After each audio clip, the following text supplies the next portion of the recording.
जी नमस्कार। अभी आप देख रहे हैं आप तक सच के साथ, और मैं अभी पेट्रोल पंप पे हूँ और मैं इन दोस्त भाई से जानता हूँ। नमस्कार भाई, आपका क्या नाम है? मेरा नाम मोहम्मद गुफरान है जी। आप यहाँ पेट्रोल पंप पे दिख रहे हैं? हाँ, बस काम उम करते हैं पंप पे ही। जी, तो अभी का जो चुनाव का माहौल चल रहा है, इसमें आपको क्या कुछ कहना है?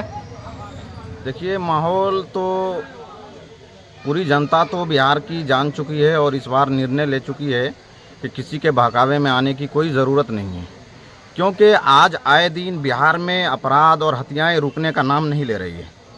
आज गरीबों के ऊपर दिन दहाड़े गरीबों पे जुल्म ज़्यादती हो रही है और लोगों को दिन दहाड़े सड़कों पे, चौराहों पे, गलियों में घुस करके, घरों में घुस करके, अस्पतालों में घुस करके गोली मारी जा रही है। तो आखिर ये जिम्मेवारी किसकी होती है? ये जिम्मेवारी सरकार की है या नहीं है, ये मेरा सवाल है। प्रधानमंत्री जी को इस पे संज्ञान लेना चाहिए कि नहीं लेना चाहिए? ये जिम्मेवारी किसकी है?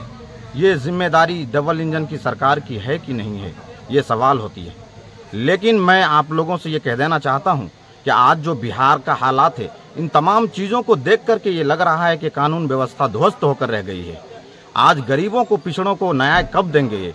ये सिर्फ बड़ी बड़ी बातें करते हैं। दलितों को, शोषितों को, वंचितों को न्याय नहीं मिल रहा है। इसलिए करके गरीब लोग इस बार निर्णय ले चुके हैं कि इस बार हमको किसी के बहकावे में आने की कोई ज़रूरत नहीं है और एकजुट होकर के लालटेन पे बटन दबा करके भारी बहुमत से तेजस्वी यादव को बिहार का सीएम बनाएंगे। और हमारे नरपतगंज की जनता जाग चुकी है इस बार, क्योंकि उन्होंने देखा है इससे कबल लोगों को कि अब तक जमीन पे कोई काम उम हुआ नहीं है। सिर्फ इन लोगों ने वादे किए हैं और झूठी बातें की है। तो जनता इस बार निर्णय ले चुकी है कि हमको किसी के बहकावे में आने की जरूरत नहीं है और एकजुट होकर कांधे से कांधा मिला करके 11 नवंबर को लालटेन के छाप पर बटन दबाकर भारी मतों से विजय बनाकर भाई मनीष यादव जी को पटना भेजने का काम करेंगे और बिहार में तेजस्वी यादव को सीएम बनाएंगे। क्योंकि हमारे नरपतगंज में इससे बेटर हमें आज तक कैंडिडेट नहीं मिला था। मनीष यादव जी की छवि के बारे में यहाँ की जनता बखूबी बेहतर जानती है। इसलिए करके मैं कुछ न बताते हुए मैं तमाम जनताओं से ये हाथ जोड़ करके विनती करूंगा कि आप लोग किसी के बहकावे में ना आए, एकजुट होकर के कांधे से कांधा मिला करके भाई मनीष यादव को जिता करके पटना भेजने का काम करें और बिहार का सीएम तेजस्वी यादव जी को बनाएं। क्योंकि आने वाला समय युवाओं का है और युवा अपने अधिकार का प्रयोग करके इस देश की स्थिति बदल सकते हैं, इस देश की स्थिति बदल सकते हैं। चुनांचे युवाओं ने इन लोगों को जागरूक करने के लिए इन नारा को सबसे ज्यादा अहमियत दी है।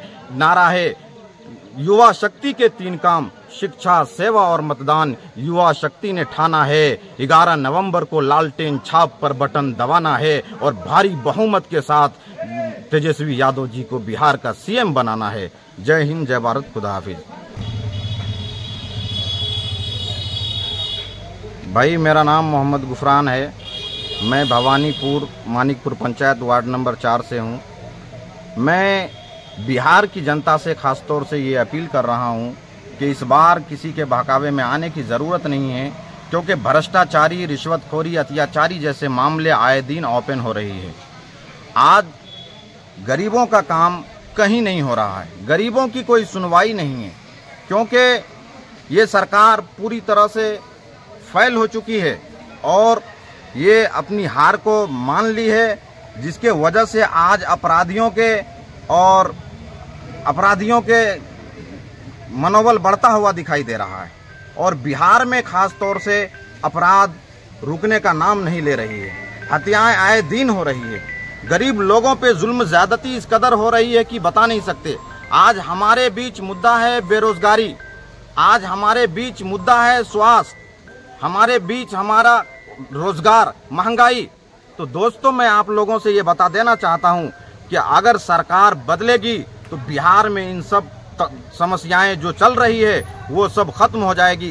क्योंकि आज रोजगार नाम की कोई चीज नहीं है, लोग बेरोजगारी से जूझ रहे हैं। और पसमानदा इलाके में जाकर के आप देखें कि कुछ लोगों का हाल तो ये है कि अगर वो सुबह को खाते हैं तो शाम को भूखे पेट उनके बच्चे सो रहे हैं, उनको दवाइयाँ नहीं मिल रही है, उनको राशन पानी का कोई व्यवस्था नहीं है, शिक्षा स्वास्थ्य नाम की कोई चीज़ नहीं बाकी रह गई है।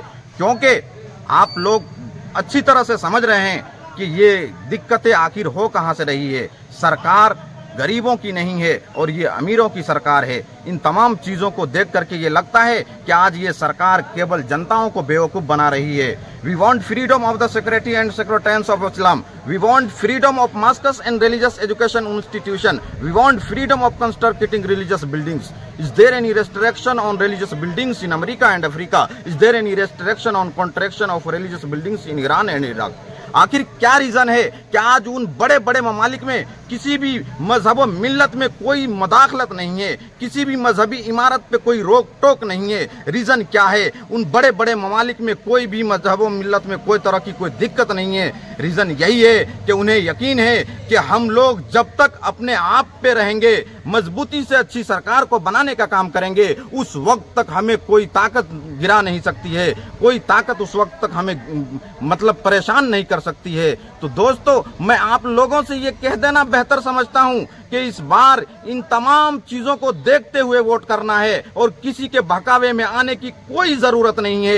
एकजुट होकर के कंधे से कंधा मिला करके 11 नवंबर को भाई मनीष यादव जी को नरपतगंज विधानसभा से जिता करके प्रचंड बहुमत से आरजेडी की इंडिया गठबंधन की सरकार बनाना है और तेजस्वी सीएम तेजस्वी यादव जी को बनाना है। तो मेरे दोस्तों, इस बार आप लोग बिल्कुल भी किसी के बहकावे में ना आए। मैं आप लोगों से विनती करता हूं कि आप अच्छी सरकार को लाएंगे तो आपके हक में काम होगा, विकास होगा और आपकी जो भी समस्याएं हैं वो सारे के सारे खत्म कर दिए जाएंगे। और आज तक जो काम नहीं हुआ है बिहार में, वो सब सारे काम कर लिए जाएंगे। और नरपतगंज विधानसभा क्षेत्र का हालत किसी से छुपा हुआ नहीं है। जनता यहाँ की जानती है कि इस बार हमको करना क्या है। इस वजह से किसी के बहकावे में आने की जरूरत नहीं है। एकजुट होकर के लालटेन के छाप पर 11 नवंबर को बटन दबाकर भारी बहुमत से भाई मनीष यादव जी को नरपतगंज से जिता करके पटना भेजना है और इंडिया गठबंधन की सरकार बनाना है। तो दोस्तों, मैं इन्हीं बातों से अपनी बात खत्म करता हूँ। आप लोग किसी के बहकावे में ना आए, खुद अच्छे तरह से जस्टिस करें। दोस्तों, इस वीडियो को ज्यादा से ज्यादा शेयर कीजिए और बस यही कहूंगा कि इन तमाम बातों पे और जो हालात अभी चल रहा है देश में, इन पर मद्देनजर रखते हुए आपको वोटिंग करना है। अपने भविष्य, अपने मुस्तकबिल, अपने बच्चों के फ्यूचर के लिए वोट करना है। किसी के बहकावे में आने की कोई जरूरत नहीं है।